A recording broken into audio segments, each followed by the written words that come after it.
आप देख रहे थे ये सीधा प्रसारण ईटानगर से, जहां पर नए मुख्यमंत्री के तौर पर पेमा खांडू ने एक बार फिर से तीसरी बार कमान संभाली अरुणाचल प्रदेश की।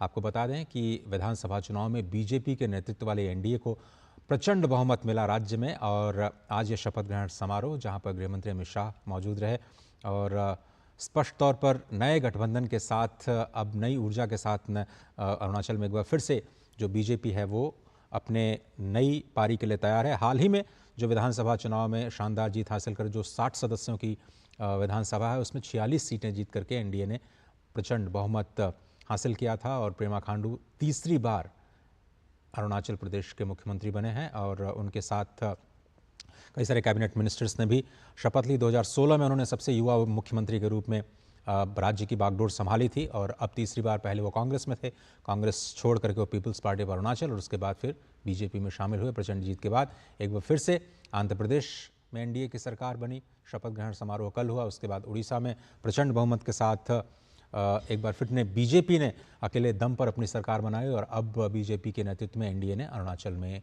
अपनी नई सरकार बना ली है। आगे बढ़ते हैं, और जो अभी की ब्रेकिंग खबर आ रही थी, नीट यूजी पर जो केंद्र सरकार का बड़ा फैसला आया है। नीट यूजी परीक्षा पर बड़ी खबर यह है कि जिन छात्रों को ग्रेस मार्क्स मिले थे, अब उनके स्कोर कार्ड्स को रद्द किए जाएंगे। 1563 उम्मीदवार ऐसे थे जिनको ग्रेस मार्क मिला था, और उसकी वजह से कई सारे छात्रों के एक जैसे या फिर सर्वोच्च अंक प्राप्त करने वाले छात्रों में वो शामिल हो गए थे।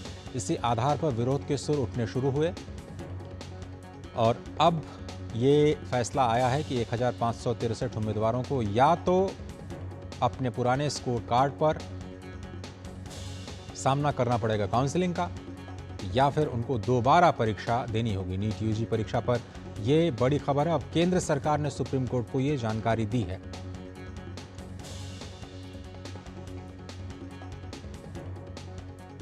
उधर सुप्रीम कोर्ट ने कहा है कि काउंसलिंग पर फिलहाल किसी भी तरह की रोक नहीं लगाई जाएगी, यानी पूरी परीक्षा को रद्द नहीं किया जाएगा। लेकिन ग्रेस मार्क्स पाने वाले उम्मीदवारों पर फैसला आज केंद्र सरकार की ओर से किया गया है।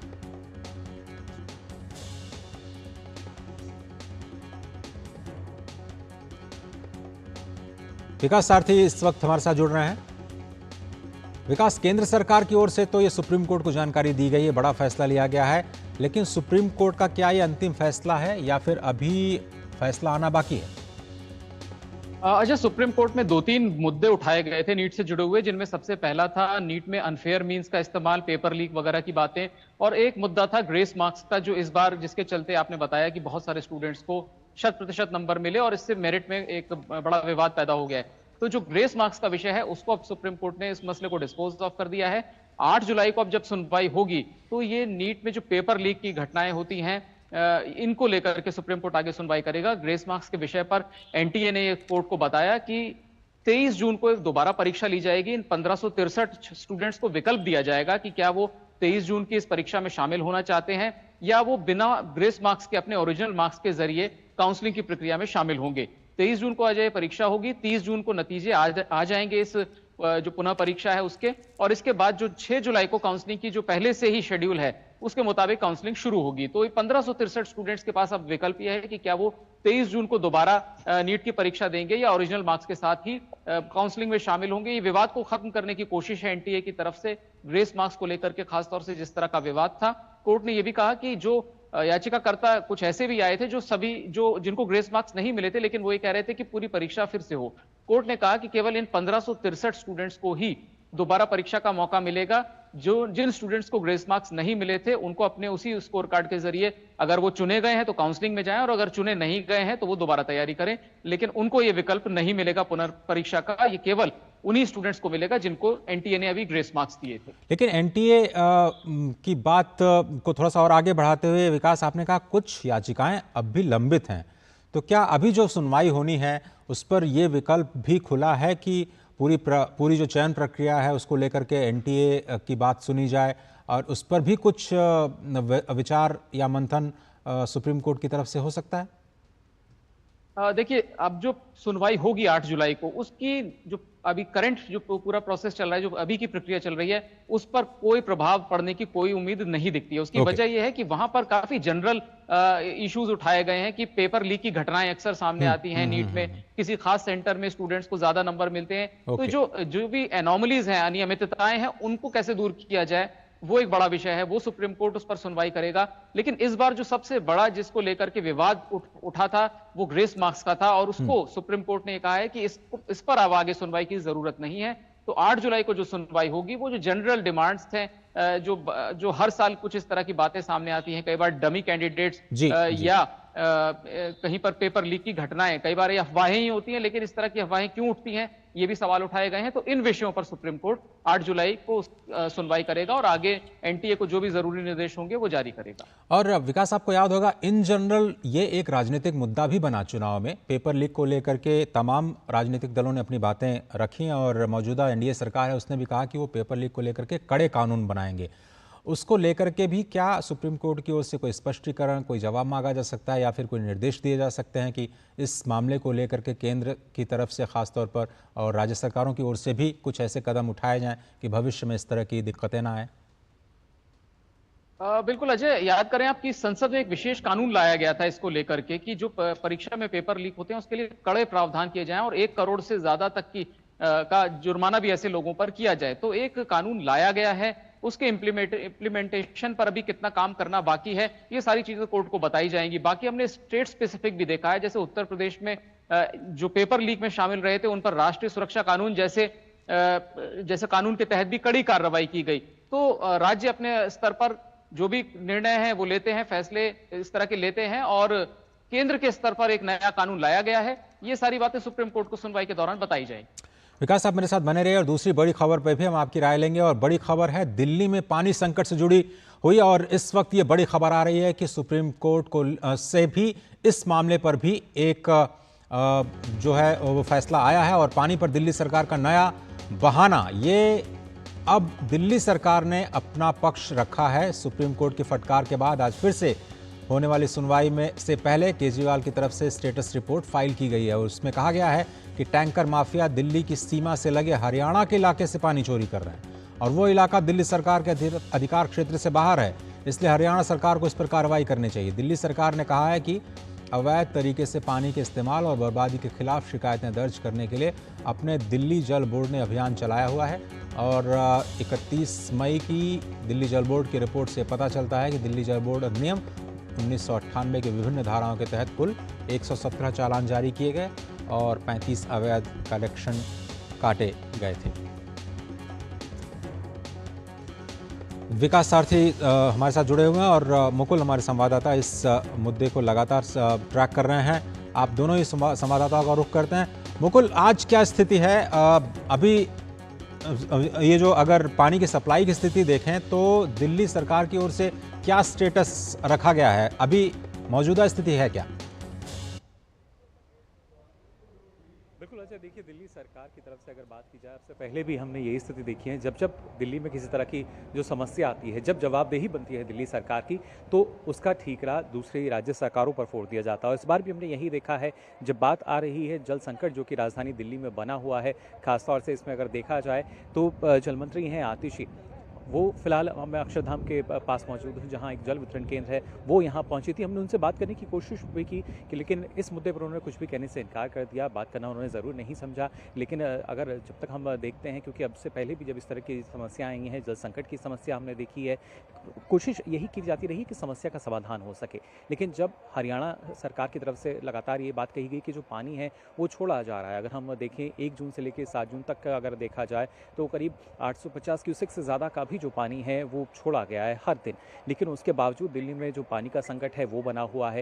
हालांकि सुप्रीम कोर्ट की तरफ से हिमाचल प्रदेश सरकार को भी हमने देखा था किस तरीके से वहाँ भी एक डांट डपट पड़ी थी कि जो पानी छोड़ा गया वो आखिर पहुँचा क्यों नहीं। और पानी एक ऐसे हम मान सकते हैं कि जो अपना रास्ता खुद बना लेता है, लेकिन दिल्ली पहुँचते पहुँचते वो पानी ना जाने कहाँ गायब हो जाता है। लेकिन इसी पर अब दिल्ली सरकार ने सुप्रीम कोर्ट में जो हम कह सकते हैं जो बात बताई है, जो जानकारी दी है, वो यही कि ये जो पानी है चोरी हो रहा है दिल्ली और हरियाणा हरियाणा की जो सीमा है वहाँ पर, और ये जो क्षेत्र है ये दिल्ली की सीमा में नहीं आता, यानी अपना जो ठीक रहा है एक बार फिर से हरियाणा सरकार पर जो दिल्ली सरकार है फोड़ती हुई नजर आ रही है। क्योंकि सुप्रीम कोर्ट ने साफ कहा था कि आपने जो टैंकर माफिया हैं उन पर कोई एक्शन क्यों नहीं लिया है, तो उसके जवाब में हम शायद मान सकते हैं कि दिल्ली सरकार की तरफ से अभी तक यही एक जवाब दिया गया है कि जो पानी की चोरी हो रही है, जो टैंकर माफिया हैं वो दिल्ली में सक्रिय नहीं है।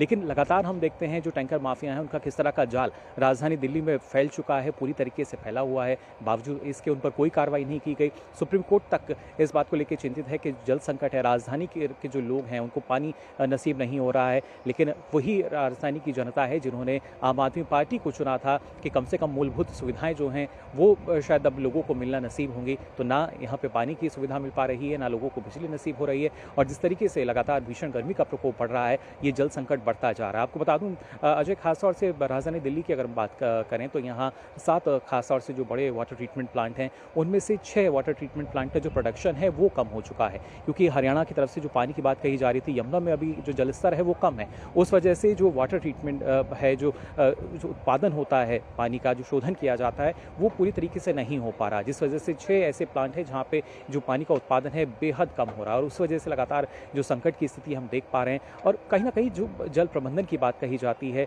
दिल्ली सरकार की जिम्मेदारी थी, जो हम कह सकते हैं अभी तक दिल्ली सरकार की ओर से पूरी नहीं की गई।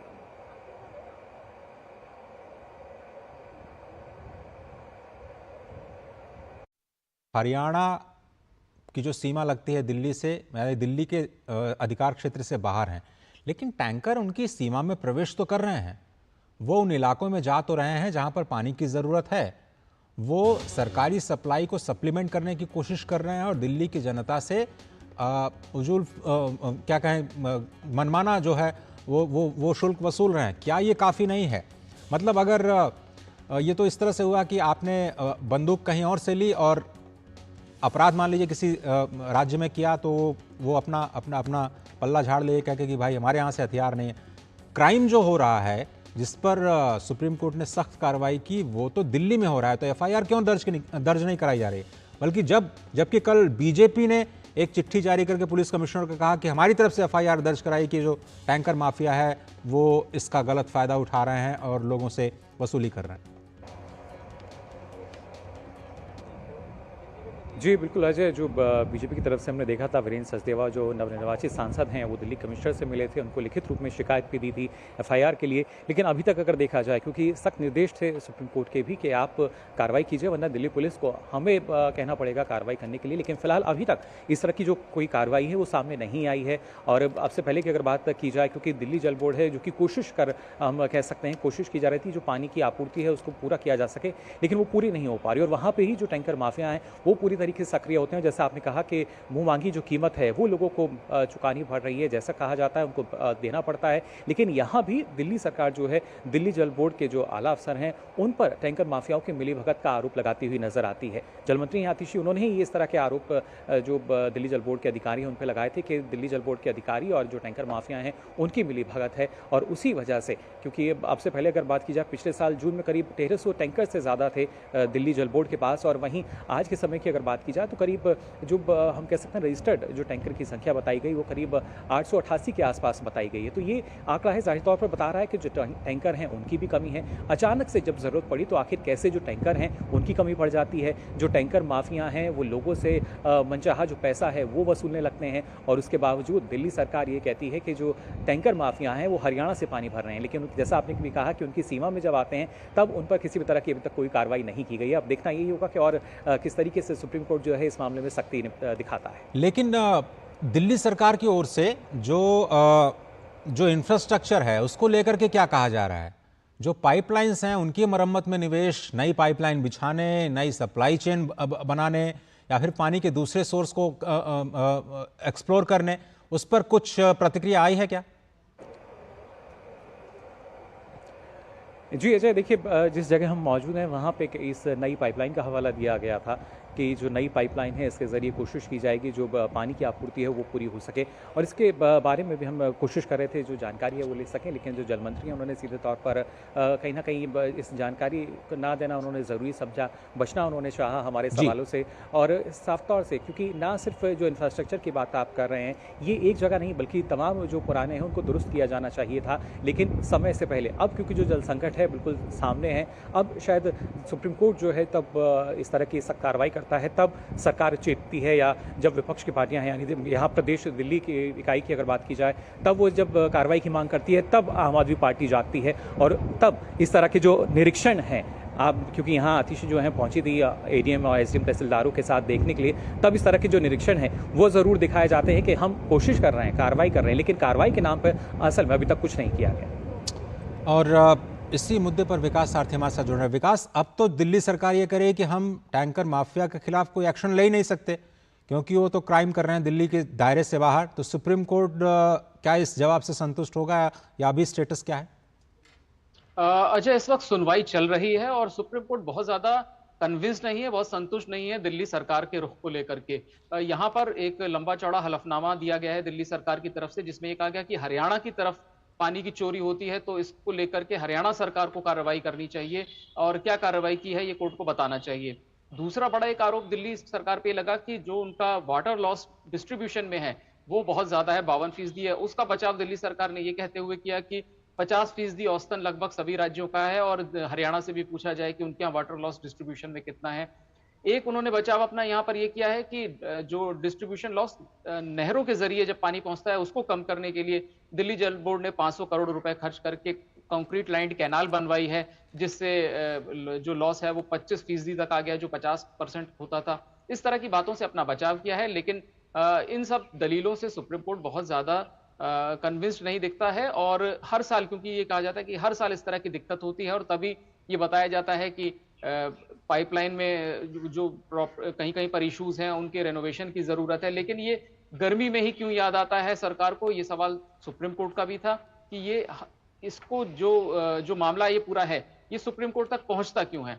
दिल्ली सरकार इसमें ये बचाव कर रही है कि हमारी जो 90% आपूर्ति है पेयजल की वो पूरी तरह पड़ोसी राज्यों पर निर्भर करती है, क्योंकि दिल्ली का बड़ा इलाका सूखे इलाके में पड़ता है, सूखे हिस्से में आता है जहां पर वाटर रिसोर्सेज खुद के नहीं है। तो इन सब बातों से बचाव की कोशिश दिल्ली सरकार कर रही है, लेकिन सुप्रीम कोर्ट अब जब सुनवाई पूरी कर लेगा तो देखना होगा कितनी राहत सुप्रीम कोर्ट से यहां मिलती है, क्योंकि हिमाचल प्रदेश को भी सुप्रीम कोर्ट ने काफी फटकार लगाई थी कि जब उन्होंने 137 क्यूसेक पानी देने का कमिटमेंट किया था सुप्रीम कोर्ट में, तो वो उसको सुनिश्चित क्यों नहीं कर पा रहे हैं। इन सारे विषयों पर भी अभी सुनवाई चल रही है जी। विकास, लेकिन इन जनरल हम बात करें तो चाहे वो प्रदूषण का मामला हो सर्दियों में, या फिर गर्मी में जल संकट का मामला हो, या फिर अभी बारिश में वाटर लॉगिंग का मामला हो, ऐसे में ऐसा लगता है कि जो सरकारें हैं एनसीआर की, उनको मिल बैठ करके ही इनका कोई न कोई समाधान निकालना होगा। तो ऐसा क्यों होता है कि एडमिनिस्ट्रेटिव समाधान निकालने के बजाय आप जुडिशियल जो सोल्यूशन है उसका रुख करते हैं? समन्वय नहीं बन पा रहा है। जिस तरह से हमने मेट्रो के परिचालन में देखा कि तीनों सरकारें बैठ करके आपस में बातचीत के जरिए समाधान निकालती थी, अब ऐसा क्यों नहीं हो पा रहा है? बिल्कुल अजय, ये हम हर साल देखते हैं और बिल्कुल आपने सही कहा कि चाहे वो यहाँ तक कि जो कूड़े का निपटान है उसको लेकर के भी विवाद चलता रहता है। एमसीडी, पहले ये था कि एमसीडी में क्योंकि दिल्ली सरकार में अलग पार्टी थी, एमसीडी में अलग पार्टी थी, तो उसको लेकर राजनीतिक आरोप प्रत्यारोप चलते थे। लेकिन अभी भी जबकि एमसीडी में भी आम आदमी पार्टी है, जो बहुमत है और जो ज्यादातर इलाकों में एमसीडी में जो चुने गए हैं पार्षद वो भी आम आदमी पार्टी के समर्थित हैं, बावजूद इसके वो समस्याएं जस की तस बनी हुई हैं। इसी तरह दिल्ली जल बोर्ड में भी अपनी अपनी जिम्मेदारी से बचने की कोशिशें यहां पर लगातार दिखती हैं। जो अधिकारी हैं वो सरकार पर जिम्मा ठहराते हैं कि हमको बहुत सारे कामों में सही समय पर सैंक्शंस नहीं मिल रहे हैं, पैसा नहीं मिल रहा है, इस तरह की बातें होती है। और पॉलिटिकल फ्रंट पे ये कहा जाता है कि दिल्ली जल बोर्ड के अधिकारी हमारी बात नहीं सुनते। जैसा भी मुकुल बता रहे थे कि खुद जो मंत्री हैं वो ये कह रही हैं कि दिल्ली जल बोर्ड के अधिकारी ही टैंकर माफियाओं को पोषित कर रहे हैं, उनका बचाव कर रहे हैं। तो ये बार बार एक तरीके का राजनीतिक विवाद भी यहाँ पर उठ खड़ा हो रहा है। लेकिन आप देखें कि हर मौसम में दिल्ली की एक समस्या है दशकों से, और उसका निपटारा हर साल नहीं होता है। सुप्रीम कोर्ट तक जाकर के इन मामलों की सुनवाई होती है, चाहे वो फॉग का हो, चाहे वो पानी का हो, यहाँ तक कि वो कूड़े के निपटारे का हो। ये सारे मामले अंत में अदालतों में ही पहुंच रहे हैं। बहुत धन्यवाद विकास और मुकुल इस मुद्दे पर जुड़ने के लिए। लेकिन सरकारों का विजन वहीं जाकर के फेल हो जाता है जहां पर आप दूसरों के ऊपर आरोप लगाते हैं और उन समस्याओं का समाधान निकालने की स्वयं कोशिश नहीं करते। यहां तक कि आपको आरोप प्रत्यारोप के आगे जा करके फिर सुप्रीम कोर्ट या फिर दूसरे न्यायिक प्राधिकरणों का सहारा लेना पड़ता है और यहीं पर जो सरकारों का कामकाज है उसका लिटमस टेस्ट दिखाई पड़ता है। और कम से कम पानी के मुद्दे पर दिल्ली सरकार इस वक्त पूरी तरह से विफल दिखाई दे रही है। अगली खबर की तरफ बढ़ते हैं और वो भी बड़ी खबर है कुवैत से जुड़ी हुई। आपको पता है कि कुवैत अग्निकांड के बाद स्थिति पर लगातार प्रधानमंत्री की नज़र बनी हुई है और आज सुबह कुवैत के लिए विदेश राज्य मंत्री रवाना हो चुके हैं। बड़ी खबर, कल की समीक्षा बैठक के बाद आज सुबह प्रधानमंत्री नरेंद्र मोदी के निर्देश पर कुवैत के लिए जो विदेश राज्य मंत्री हैं वो रवाना हो गए हैं। विदेश राज्य मंत्री ने कहा कि वो कुवैत पहुंचते ही वहां की स्थिति के बारे में सरकार को सूचित करेंगे। अब शवों की पहचान के लिए डीएनए परीक्षण भी किए जा रहे हैं। ऐसे में जैसे ही शवों की पहचान हो पाएगी पार्थिव शरीरों को वायुसेना के प्लेन से भारत लाया जाएगा। भारतीय दूतावास के लोग पहले से ही वहां पर मौजूद हैं और घायलों की देखभाल कर रहे हैं। मेघना देव हमारे साथ इस पूरे मुद्दे पर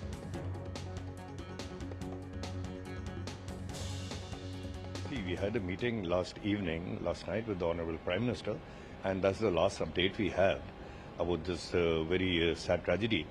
And the rest of the situation will be cleared the moment we reach there. The situation is that the victims are mostly burn victims, and some of the bodies have been charred beyond recognition. So a DNA test is underway to identify the victims, and Air Force plane is on the ready. And as soon as the bodies are identified, the kin will be informed, and our Air Force plane will bring the bodies back.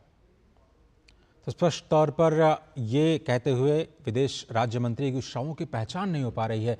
इतनी बुरी तरह से वो शव जल गए हैं और अब डीएनए के परीक्षण की जो प्रक्रिया है वो लगातार जारी की है। मेघना देव हमारे संवाददाता हमारे साथ जुड़ चुके हैं। मेघना, अभी जो राहत और बचाव कार्य हैं वो लगातार तो चल रहे हैं, लेकिन जिस तरह से विदेश राज्य मंत्री कह रहे हैं कि जो वायुसेना के प्लेन्स हैं वो अब इस पूरे मुहिम को अंजाम देने के लिए निकल चुके हैं, क्या अभी ताज़ा अपडेट है और कब तक आपको लगता है कितने दिनों तक ये राहत और बचाव कार्य हो पाएगा?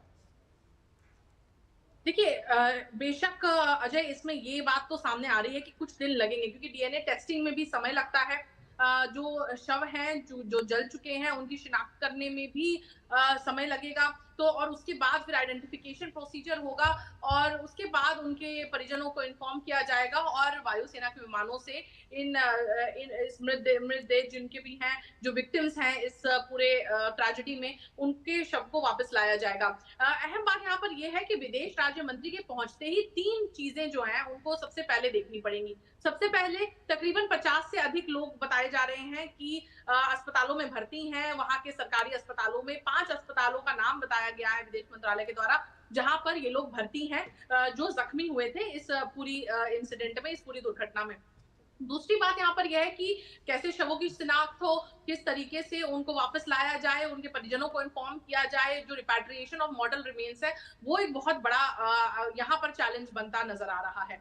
तीसरी बात यह है कि जो भी इस पूरी दुर्घटना के जो रिस्पॉन्सिबल लोग हैं, जिनको उनके खिलाफ सख्त से सख्त कार्रवाई हो, ये भी इंश्योर करना। क्योंकि हमने देखा कि कल विदेश मंत्री डॉक्टर एस जयशंकर ने अपने कुवैती समकक्ष के साथ बातचीत की, जहां पर उनके कुवैती समकक्ष ने इस बात को कहा कि पूरी की पूरी सख्त से सख्त कार्रवाई की जाएगी, इस पूरे मामले की पूरी जांच की जाएगी और सख्ती से किसी को भी नहीं बख्शा जाएगा। तो ये बात उन्होंने कही है। हम देख रहे हैं कि कुवैत के एमिर ने भी इस बात को कहा है कि जो लोग भी रिस्पॉन्सिबल होंगे उनके खिलाफ एक्शन लिया जाएगा। यहाँ पर भारत सरकार एक तरीके से देखें तो सबसे पहला अभी जो अगर हम कहें सुबह ही निकले हैं विदेश राज्य मंत्री कीर्तिवर्धन सिंह, कुछ ही समय में अब पहुंचने की संभावना जताई जा रही है कि वो वहां पे पहुंच जाएंगे। उसके बाद सबसे पहला जो टास्क है वो जो मॉडल रिमेन्स है उसके रिपैट्रिएशन का जो टास्क है, जिसपे एम्बेसी ऑलरेडी लगी हुई है, लेकिन उस पूरे जो प्रोसीजर है, जो कोऑर्डिनेशन है कुवैती अधिकारियों के साथ, उन सभी चीजों को ओवरसी भी करना पड़ेगा। तो ये फर्स्ट प्रायोरिटी नजर आ रही है सरकार। और मेघना, जिस तरह से प्रधानमंत्री ने समीक्षा की इस पूरे मामले की और तुरंत ये फैसला लिया कि विदेश राज्य मंत्री के स्तर पर या किसी को भेजा जाए वहाँ पर, और कुवैत सरकार से लगातार संपर्क में हैं। खुद प्रधानमंत्री ने भी इस पर शोक जताया और जो लोग प्रभावित हुए हैं उनके लिए आर्थिक सहायता का भी ऐलान किया गया। लेकिन कुवैत सरकार से खासतौर पर जो कंपनी है वहाँ पे, उसको आपके पास वापस आएंगे। मेघना, आप मेरे साथ बने रहिए। इस वक्त की खबर ये आ रही है कि धर्मेंद्र प्रधान जो कि नए शिक्षा मंत्री हैं वो पदभार ग्रहण कर रहे हैं और वहां से ये तस्वीरें आ रही। और एक ग्रेटर क्वेश्चंस कुछ उठाए गए हैं,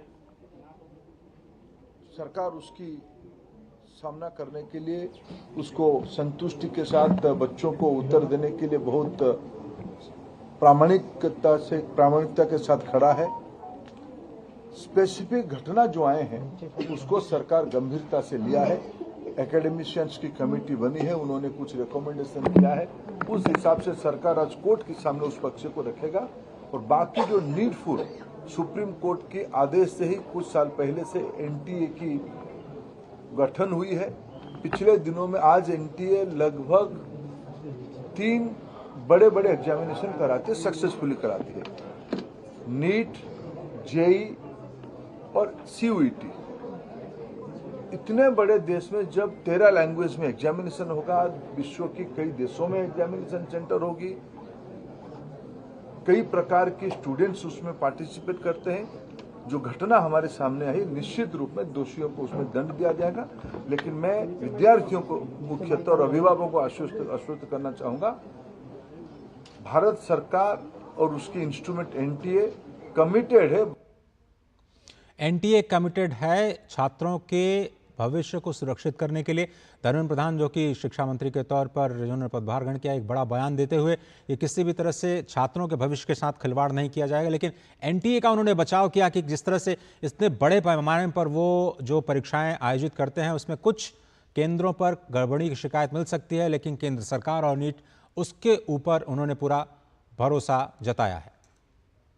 और नीट को, और वापस आते हैं अपने बड़ी खबर पर जो मेघना देव ट्रैक कर रहे हैं। मेघना, हम आपसे चर्चा कर रहे थे कि जिस तरह से प्रधानमंत्री ने समीक्षा ली और आप भी कह रहे थे कि कुवैत सरकार के साथ हम सभी लोग संपर्क में हैं, लेकिन जिस जगह पर यह घटना हुई और जो लोग इसके लिए जिम्मेदार हैं, खासतौर पर जिस कंपनी में वो कार्य कर रहे थे, वहां के अधिकारियों के साथ भी शायद मिलकर के, चाहे वो बीमा की सुविधा हो या फिर उनको उनके बदले नौकरी देने की किसी भी तरह की जो क्षतिपूर्ति हो, शायद कुवैत सरकार के साथ मिलकर के भारत सरकार आगे बढ़ना चाहेगी। उस पर कोई अपडेट है?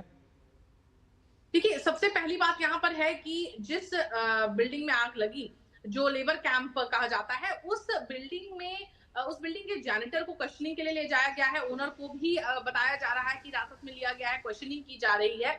और आसपास कई ऐसे लेबर कैंप हैं, कई ऐसी बिल्डिंग हैं जहां वर्कर्स रह रहे हैं, तो उनमें भी चेकिंग की जा रही है। जिस किस्म की ओवर क्राउडिंग इस बिल्डिंग में बताई जा रही थी, 190 के आसपास लोग इस लेबर कैंप में रह रहे थे, जो कि बताया जा रहा है कि ओवर क्राउडेड था। हालांकि सुबह सुबह का समय था अजय, जिससे ये बताया जा सकता है कि सभी लोग तकरीबन कैंप में ही होंगे, घर पर ही होंगे, जिसके कारण सुबह में जब आग भीषण हो गई वो निकल भी नहीं पाए और कई लोग स्मोक से मर गए, कई लोग जल के मर गए।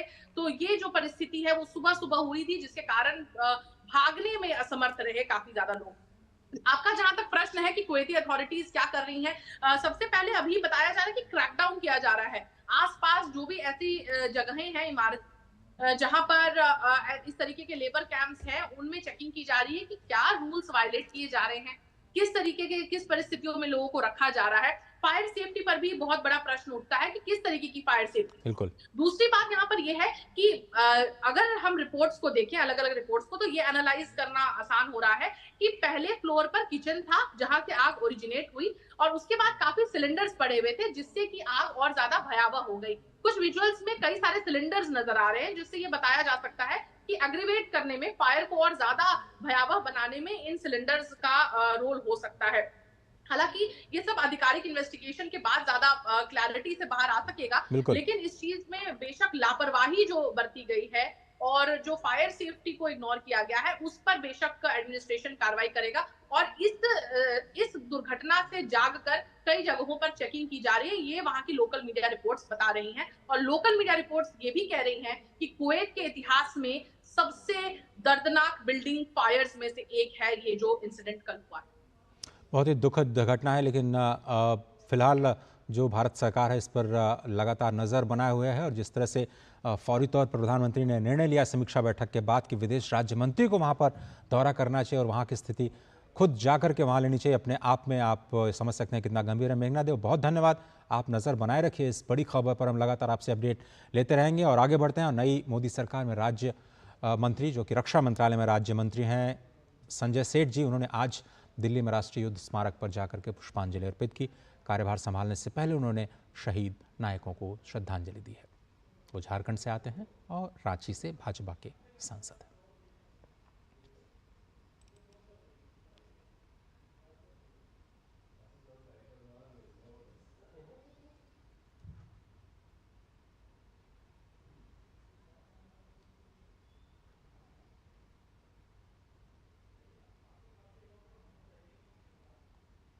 लगातार तीसरी बार देश की बागडोर संभालने के बाद प्रधानमंत्री नरेंद्र मोदी आज अपने पहले आधिकारिक दौरे पर इटली के लिए रवाना होंगे। यहां अपुलिया प्रांत में 15 जून तक G7 शिखर सम्मेलन में वो शामिल होंगे। ये उनका पहला विदेशी दौरा है नई तीसरी बार लगातार सत्ता संभालने के बाद, और इटली के प्रधानमंत्री जॉर्जिया मेलोनी के आमंत्रण पर प्रधानमंत्री मोदी वहां जा रहे हैं। और आपको बताएं कि चुनाव से पहले ही G7 के सम्मेलन के लिए प्रधानमंत्री मोदी को आमंत्रण पत्र दिया जा चुका है। पार्टनर देशों के राष्ट्राध्यक्षों के भी साथ उनके द्विपक्षीय मुलाकात का कार्यक्रम है, जैसा कि हमेशा प्रधानमंत्री करते हैं। पीएम मोदी G7 सम्मेलन में ग्लोबल साउथ, विकास और जलवायु परिवर्तन जैसे वैश्विक मुद्दों पर अपनी बात रख सकते हैं, और एक सशक्त आवाज के रूप में भारत को देखा जाता है, खासतौर पर ग्लोबल मुद्दों को लेकर। प्रधानमंत्री नरेंद्र मोदी शुक्रवार को अपने एक दिवसीय इटली दौरे पे यहां बोर्गो इग्नाजिया पहुंचेंगे। प्रधानमंत्री मोदी इटली की प्रधानमंत्री जॉर्जिया मेलोनी के आमंत्रण पर यहां आ रहे हैं 50वें G7 शिखर सम्मेलन में शिरकत करने। ये पहली बार नहीं है कि भारत इस शिखर सम्मेलन में शिरकत कर रहा है। हालांकि भारत G7 समूह का हिस्सा नहीं है, पर भारत को पार्टनर देश की हैसियत से यहाँ पर निमंत्रण दिया जाता है। 11वीं बार भारत इस सम्मेलन में शिरकत करेगा और प्रधानमंत्री मोदी के लिए ये लगातार 5वीं कंसेक्यूटिव अटेंडेंस होगी। प्रधानमंत्री G7 के एक आउटरीच सेशन को संबोधित करेंगे। G7 शिखर सम्मेलन में हिस्सा लेने के अलावा प्रधानमंत्री मोदी इटली की प्रधानमंत्री जॉर्जिया मेलोनी से द्विपक्षीय वार्ता करेंगे, जिसमें आगे की रणनीति और दोनों देशों के बीच में सहयोग को कैसे बढ़ावा दिया जाए उस पर चर्चा होगी। प्रधानमंत्री G7 के और नेताओं से और पार्टनर कंट्रीज़ के और नेताओं से भी द्विपक्षीय मुलाकात करेंगे, जहां G7 का एजेंडा काफ़ी वाइड रेंजिंग है, जिसमें जो यूक्रेन रशिया के में चल रहा संघर्ष, उधर हमास और इजराइल के बीच में चल रहा संघर्ष, जल परिवर्तन, विकास जैसे मुद्दों पर बातचीत होगी। पर यूक्रेन रशिया के बीच जो संकट चल रहा है वो इस पूरी समिट को, इस सम्मेलन को ओवरशैडो कर सकता है, क्योंकि राष्ट्रपति ज़ेलेंस्की भी यहाँ होंगे। जब वो G7 नेताओं को संबोधित करेंगे, वो ज़रूर गुहार लगाएंगे कि वेस्ट और G7 रशिया के खिलाफ चल रहे उनके युद्ध को और मजबूती देने के लिए ज़्यादा पैसा और हथियार दे। कैमरामैन शैलेंद्र चौहान के साथ Amritpal Singh, DD news, Apulia, Italy. Pema Khandu ने आज अरुणाचल प्रदेश के मुख्यमंत्री के रूप में शपथ ली। पेमा खांडू ने तीसरी बार राज्य की कमान संभाली है। शपथ ग्रहण समारोह राजधानी ईटानगर में हुआ। इस अवसर पर केंद्रीय गृह मंत्री अमित शाह और भाजपा के राष्ट्रीय अध्यक्ष और केंद्रीय स्वास्थ्य मंत्री JP नड्डा भी मौजूद रहे।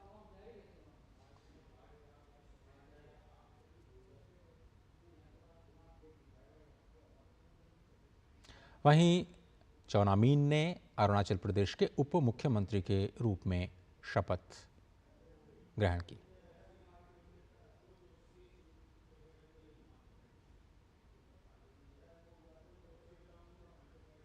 आज से श्री जगन्नाथ मंदिर के सभी चारों द्वार फिर से आम जनता के लिए खोल दिए गए हैं। आज सुबह उड़ीसा के मुख्यमंत्री मोहन चरण मांझी, पुरी के सांसद संबित पात्रा, बालासोर के सांसद प्रताप चंद्र सारंगी समेत अपने तमाम मंत्रियों के साथ पुरी के जगन्नाथ मंदिर में पूजा करने के लिए पहुंचे। कल शपथ ग्रहण के बाद उड़ीसा सरकार की पहली कैबिनेट बैठक में मंदिर के चारों दरवाजों को श्रद्धालुओं के लिए खोलने का फैसला लिया गया था। दरअसल कोविड काल के बाद से ही पुरी के मंदिर में भक्तों को केवल मुख्य द्वार से ही प्रवेश करने की अनुमति थी, बाकी के 3 द्वार तब से ही बंद किए गए थे। कैबिनेट मीटिंग के प्रस्ताव में जैसे महाप्रभु जगन्नाथ की जो 4 द्वार है वो बंद था, इसलिए 4 द्वार को खोलने के लिए वो प्रस्ताव हमने रखे थे। प्रस्ताव भी पारित हुआ। महाप्रभु जगन्नाथ की सुरक्षा, रक्षणाबेक्षण और उनके जो डेवलपमेंट का जो काम भी और जो तत्कालीन परिस्थिति का मुकाबला करने के लिए सरकार ने एक कॉर्पस फंड वो कैबिनेट में प्रस्ताव 2 नंबर पर हमने प्रस्ताव रखे, निष्पत्ति भी लिए। अगला जो बजट आएगा उसमें से हम कॉर्पस फंड 5 करोड़ का बजट में रखते हुए उसका मैनेजमेंट के लिए निश्चित रूप से जल्द से जल्द हम व्यवस्था करेंगे। आंध्र प्रदेश के मुख्यमंत्री चंद्रबाबू नायडू और राज्य मंत्री नारा लोकेश ने तिरुमल में तिरुपति बालाजी मंदिर में जाकर के दर्शन और पूजा अर्चना की। वो बता दें कि कल ही चंद्रबाबू नायडू ने वहां पर मुख्यमंत्री पद की शपथ ली है। उनके साथ उनके बेटे नारा लोकेश भी मंत्री बनाए गए हैं।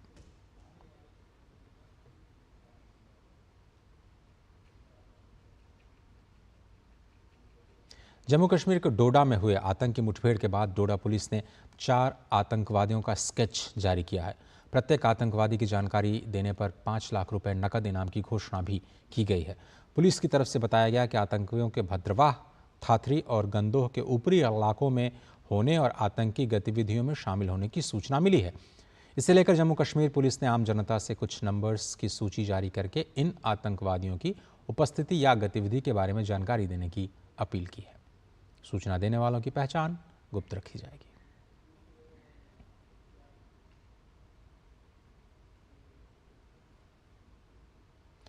लेफ्टिनेंट जनरल उपेंद्र द्विवेदी ने करियप्पा परेड ग्राउंड में द्रास थंडर मोटरसाइकिल रैली को आज हरी झंडी दिखाई। दिल्ली से शुरू होकर के बाइकर्स 20 जून को द्रास पहुंचने वाले हैं। इस साल कारगिल युद्ध को 25 वर्ष पूरे हो रहे हैं।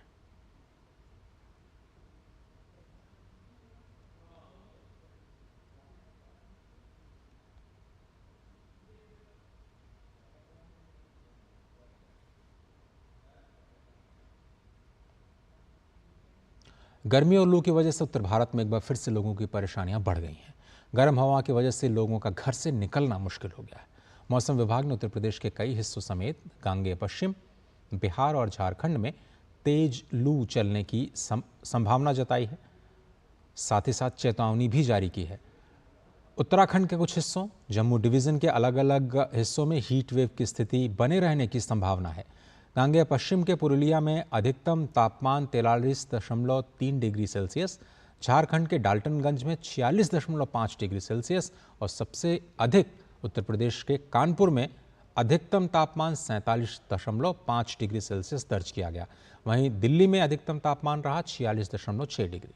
ऐसे में लोगों को गर्म हवाएं से बचने और अनावश्यक बाहर निकलने से परहेज करने के साथ साथ ज़्यादा मात्रा में पेय पदार्थों का सेवन करने की सलाह दी गई है।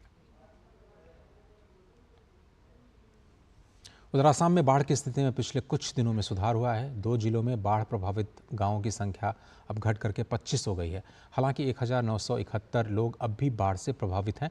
वहीं बाढ़ की पहली लहर में मरने वालों की संख्या 25 हो गई है।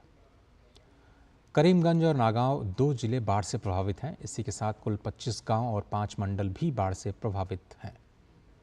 प्रभावित लोगों को राहत सामग्री प्रदान करने के लिए राहत शिविर स्थापित किए गए हैं, जहां 32 से ज़्यादा लोग राहत शिविरों में रह रहे हैं। एनडीआरएफ और एसडीआरएफ की टीमें बचाव अभियान में जुटी हैं और बाढ़ प्रभावित लोगों को राहत सामग्रियां प्रदान की जा रही हैं। वहीं पूर्वोत्तर क्षेत्र की बात करें, अरुणाचल प्रदेश, असम, मेघालय, नागालैंड, मणिपुर, मिजोरम, त्रिपुरा में मौसम के पूर्वानुमान के अनुसार काफ़ी बारिश हो रही है। उप हिमालयी पश्चिम बंगाल और सिक्किम, असम, मेघालय और अरुणाचल प्रदेश में 14 जून तक भारी वर्षा होने की संभावना है। वहीं बात करें उत्तर बंगाल की, तो यहाँ पर भी बाढ़ जैसी स्थिति देखने को मिल रही है।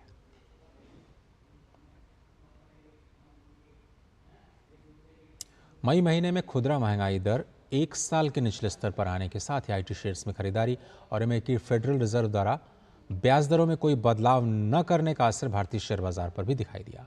आज घरेलू शेयर बाजार तेजी के साथ खुले। बीएसई, सेंसेक्स और निफ्टी शुरुआती कारोबार में अपने नए रिकॉर्ड उच्च स्तर तक पहुंच गए।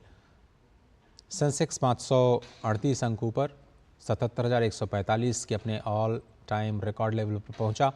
निफ्टी भी 158 अंकों के ऊपर 23,481 के रिकॉर्ड शिखर पर पहुंच गया। कारोबार की शुरुआत में सेंसेक्स 363 अंकों के बढ़त के साथ 76,970 और निफ्टी 115 अंकों के बढ़त के साथ 23,438 पर खुला था।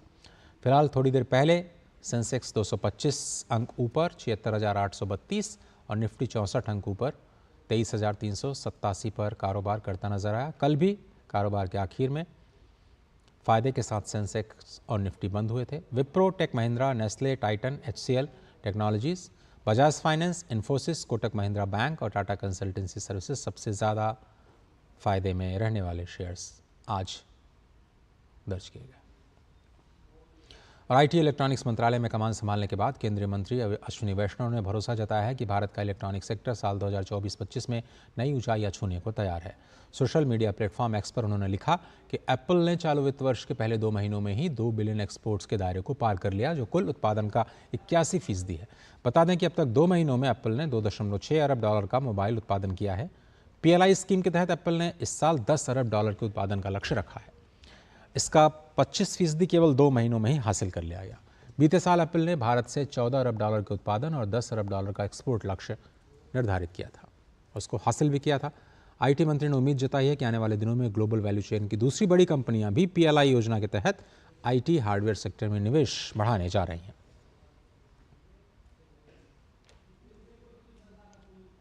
और अब खबरें योग दिवस की तैयारियों से जुड़ी हुई।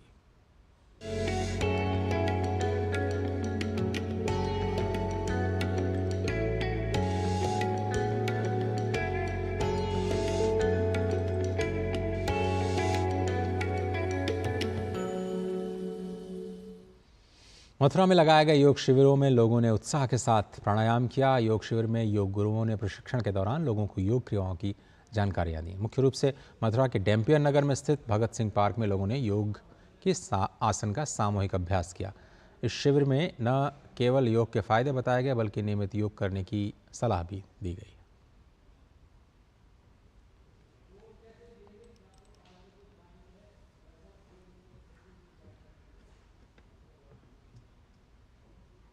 और प्रधानमंत्री नरेंद्र मोदी ने सोशल मीडिया प्लेटफॉर्म एक्स पर योगासन ताड़ासन का आज एक वीडियो शेयर किया। और ताड़ासन का नियमित अभ्यास बहुत ही फायदेमंद है। इससे जहां शरीर को ज़्यादा ताकत मिलती है तो संतुलन बनाना भी आसान हो जाता है।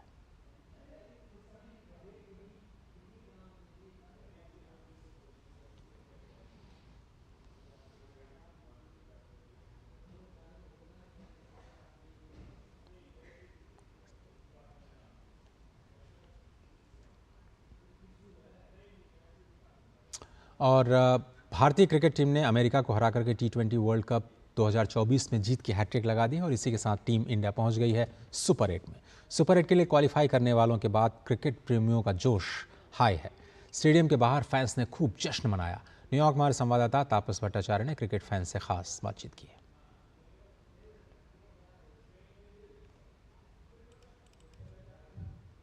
भारत और यूएसए का मैच जो रहा वो भारत के इनाम रहा। भारत ने सुपर 8 में अपनी जगह भी पक्की कर लिया। बात करेंगे कुछ लोगों से, यहाँ पे इंडियन फैन से, बहुत एक्साइटेड थे, चीयर अप कर रहे थे, है ना? 101% गो इंडिया गो यूएसए।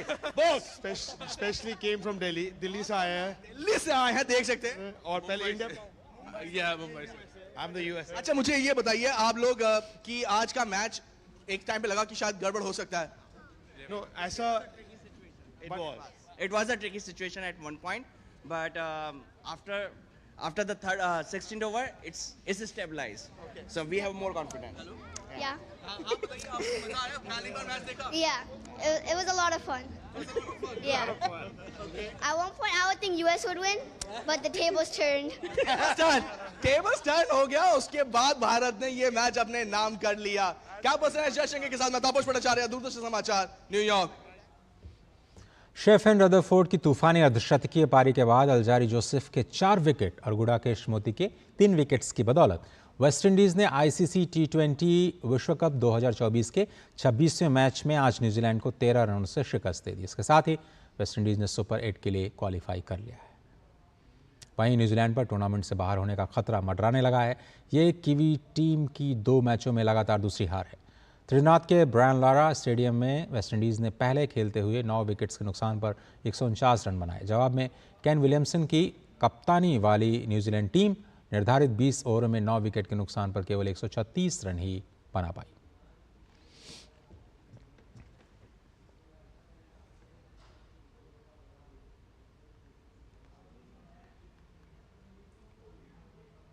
अब बात पेरिस ओलंपिक की। पेरिस ओलंपिक के लिए भारतीय राइफल एंड पिस्टल टीम का ऐलान कर दिया गया है। इस दल में कोई बड़ा सरप्राइज देखने को नहीं मिला। मनु भाकर एकमात्र शूटर हैं जो एक से ज़्यादा इवेंट में हिस्सा लेंगी। और भारत ने पेरिस ओलंपिक के लिए निशानेबाजी में रिकॉर्ड 21 कोटा हासिल किए हैं। फिलहाल इसी के साथ समाचार बुलेटिन को यहीं विराम देते हैं, लेकिन खबरों का सिलसिला लगातार जारी है। पूरी टीम को दीजिए इजाजत। नमस्कार। पेरिस में होने वाले ओलंपिक खेलों की उल्टी गिनती शुरू हो गई है। भारतीय दल ने भी अपनी तैयारियों को अंतिम रूप देना शुरू कर दिया है। इस बार भारत को निशानेबाजी में पदक जीतने की सबसे अधिक उम्मीद है। भारतीय निशानेबाजी महासंघ ने पेरिस ओलंपिक के लिए 15 सदस्यीय राइफल और पिस्टल टीम की घोषणा कर दी है। इस बार के ओलंपिक में स्टार पिस्टल निशानेबाज मनु भाकर एकमात्र ऐसी खिलाड़ी हैं जो 2 स्पर्धाओं में हिस्सा लेंगी। टीम का चयन वर्चुअल बैठक में किया गया। टीम में 8 राइफल और 7 पिस्टल निशानेबाज शामिल हैं। चयन समिति ने ट्रायल के परिणामों को प्राथमिकता देने का फैसला किया। ऐसे में विश्व चैंपियन रुद्राक्ष पाटिल जैसे निशानेबाजों के लिए दरवाजे बंद हो गए। पाटिल अपनी पसंदीदा 10 मीटर एयर राइफल में अच्छा प्रदर्शन नहीं कर पाए थे, लेकिन इसके बावजूद वे ओलंपिक टीम में शामिल करने की गुहार लगा रहे थे, क्योंकि उन्होंने कोटा हासिल किया था। निशानेबाजी में कोई व्यक्तिगत खिलाड़ी नहीं, बल्कि देश को कोटा दिया जाता है। ओलंपिक में जाने से पहले सभी खिलाड़ी 2 सप्ताह के लिए स्वदेश लौटेंगे। शॉटगन टीम की घोषणा इटली के लोनाटो में होने वाले विश्व कप के बाद की जाएगी, जिसमें प्रतियोगिताएं बुधवार से शुरू होकर 18 जून तक चलेंगी। भारतीय निशानेबाजों ने इस बार संभावित 24 में से 21 कोटा स्थान हासिल किए हैं। राइफल और पिस्टल में उन्होंने सभी 8 के 8 कोटा स्थान हासिल किए हैं। भारत ने इससे पहले कभी इतना कोटा स्थान हासिल नहीं किया था। टोक्यो ओलंपिक के लिए भारत ने 15 कोटा स्थान हासिल किए थे। पेरिस ओलंपिक के लिए भारत की राइफल और पिस्टल निशानेबाजी टीम इस प्रकार है। राइफल में संदीप सिंह, अर्जुन बबूता, एलावेनिल कलारिविन, रमिता, सिफ्त कौर सामरा, अंजुम मौदगिल, ऐश्वर्य तोमर, स्वप्निल कुसाले। वहीं पिस्टल में सरबजोत सिंह, अर्जुन चीमा, मनु भाकर, रिदम सांगवान, अनिश महानवाला, विजयवीर, मनु भाकर, ईशा सिंह शामिल हैं। टीम के सभी सदस्य, कोच और सहयोगी स्टाफ अभी फ्रांस में तैयारी शिविर में भाग ले रहे हैं। इसका उद्देश्य परिस्थितियों के साथ सामंजस्य बिठाना है। पेरिस ओलंपिक खेल 26 जुलाई से 11 अगस्त तक आयोजित किए जाएंगे। Sports desk, GT news.